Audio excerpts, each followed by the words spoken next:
ಹೊಳೆಯುವ ಚರ್ಮ ಬೇಕಾ? ಹಾಗಾದರೆ ನಿಮ್ಮ ಮನೆಯಲ್ಲಿರುವ ಈ ವಸ್ತುಗಳನ್ನ ಬಳಸಿ.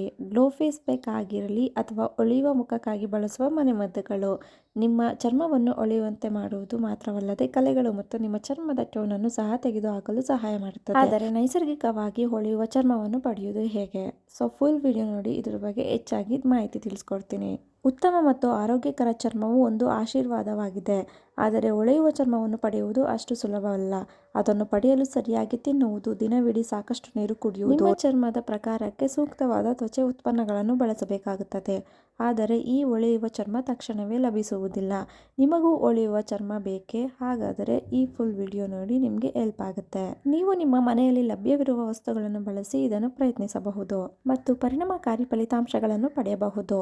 ಗ್ಲೋ ಫೇಸ್ ಪ್ಯಾಕ್ ಆಗಿರಲಿ ಅಥವಾ ಹೊಳೆಯುವ ಮುಖಕ್ಕಾಗಿ ಬಳಸುವ ಮನೆಮದ್ದುಗಳು ನಿಮ್ಮ ಚರ್ಮವನ್ನು ಹೊಳೆಯುವಂತೆ ಮಾಡುವುದು ಮಾತ್ರವಲ್ಲದೆ ಕಲೆಗಳು ಮತ್ತು ನಿಮ್ಮ ಚರ್ಮದ ಟೋನನ್ನು ಸಹ ತೆಗೆದುಹಾಕಲು ಸಹಾಯ ಮಾಡುತ್ತದೆ. ಆದರೆ ನೈಸರ್ಗಿಕವಾಗಿ ಹೊಳೆಯುವ ಚರ್ಮವನ್ನು ಪಡೆಯುವುದು ಹೇಗೆ? ನಿಮಿಷಗಳಲ್ಲಿ ಹೊಳೆಯುವ ಚರ್ಮಕ್ಕಾಗಿ ಕೆಲವು ಅತ್ಯುತ್ತಮ ಮನೆಮದ್ದುಗಳು ಇಲ್ಲಿದೆ. ನಿಂಬೆಹಣ್ಣು. ನಿಂಬೆಯು ಹೊಳಪಯುಕ್ತ ಚರ್ಮಕ್ಕೆ ಉತ್ತಮ ಎಂದು ಹೇಳಲಾಗುತ್ತದೆ. ಇದು ಅದ್ಭುತ ಮನೆಮದ್ದು ಎಂದು ಹಲವು ಬಾರಿ ಸಾಬೀತಾಗಿದೆ. ಇದು ಸಿಟ್ರಿಕ್ ಆಮ್ಲ ಮತ್ತು ವಿಟಮಿನ್ ಸಿ ಯನ್ನು ಸಮೃದ್ಧವಾಗಿ ಹೊಂದಿದೆ. ಇದು ಶಕ್ತಿಯುತವಾದ ಆಂಟಿ ಆಕ್ಸಿಡೆಂಟ್ ಆಗಿ ಕಾರ್ಯನಿರ್ವಹಿಸುತ್ತದೆ ಮತ್ತು ಚರ್ಮವನ್ನು ತೇವಗೊಳಿಸುವ ಮೂಲಕ ಹಗುರವಾದ ಚರ್ಮದ ಬಣ್ಣವನ್ನು ಸಾಧಿಸಲು ಸಹಾಯ ಮಾಡುತ್ತದೆ. ನಿಂಬೆಹಣ್ಣುಗಳು ನಮ್ಮ ದೇಹವನ್ನು ನಿರ್ವಿಷಗೊಳಿಸುತ್ತದೆ ಮತ್ತು ಸೋಂಕುಗಳು ಮತ್ತು ಮೊಡವೆಗಳನ್ನು ತಡೆಯುತ್ತದೆ. ಹಾಗಾಗಿ ನಿಯಮಿತವಾಗಿ ಚರ್ಮಕ್ಕೆ ನಿಂಬೆಹಣ್ಣು ಬಳಸುವುದು ನಿಮ್ಮ ತ್ವಚೆ ಹೊಳೆಯುವಂತೆ ಮಾಡುತ್ತದೆ. ಬೆಣ್ಣೆಹಣ್ಣು ಮತ್ತು ಮೊಸರು. ಅವಕಾಡೊ ಅಥವಾ ಬೆಣ್ಣೆಹಣ್ಣು ಹಾಗೂ ಮೊಸರು ಉತ್ತಮ ಸಂಯೋಜನೆಯಾಗಿದೆ ಎನ್ನಲಾಗುತ್ತದೆ. ಮೊದಲು ಬೆಣ್ಣೆಹಣ್ಣನ್ನು ಪೇಸ್ಟ್ ಮಾಡಿ ಇದರಲ್ಲಿ 2 ಚಮಚ ಮೊಸರನ್ನು ಬೆರೆಸಿ ಮುಖಕ್ಕೆ ಹಚ್ಚಿಕೊಳ್ಳಿ. 15 ನಿಮಿಷಗಳ ನಂತರ ತಣ್ಣೀರಿಂದ ಮುಖ ತೊಳೆದರೆ ಸಾಕು. ಇದರಿಂದ ನಿಮ್ಮ ತ್ವಚೆಯ ಹೊಳಪು ಹೆಚ್ಚಾಗುತ್ತದೆ.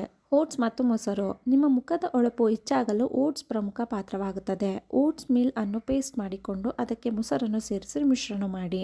ನಂತರ ಆ ಪೇಸ್ಟ್ ಅನ್ನು ನಿಮ್ಮ ಮುಖದ ಮೇಲೆ ವೃತ್ತಾಕಾರದ ಚಲನೆಯಲ್ಲಿ ಮಸಾಜ್ ಮಾಡಿ.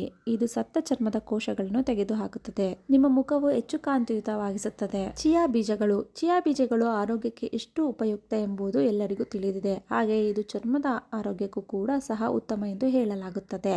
ಇದರಲ್ಲಿ ಒಮೆಗಾ 3 ಮತ್ತು ಒಮೆಗಾ 6 ಕೊಬ್ಬಿನ ಆಮ್ಲಗಳಲ್ಲಿ ಸಮೃದ್ಧವಾಗಿದೆ. ಇವೆರಡೂ ಒಟ್ಟಿಗೆ ಇರುವುದು ಬಹಳ ಅಪರೂಪ.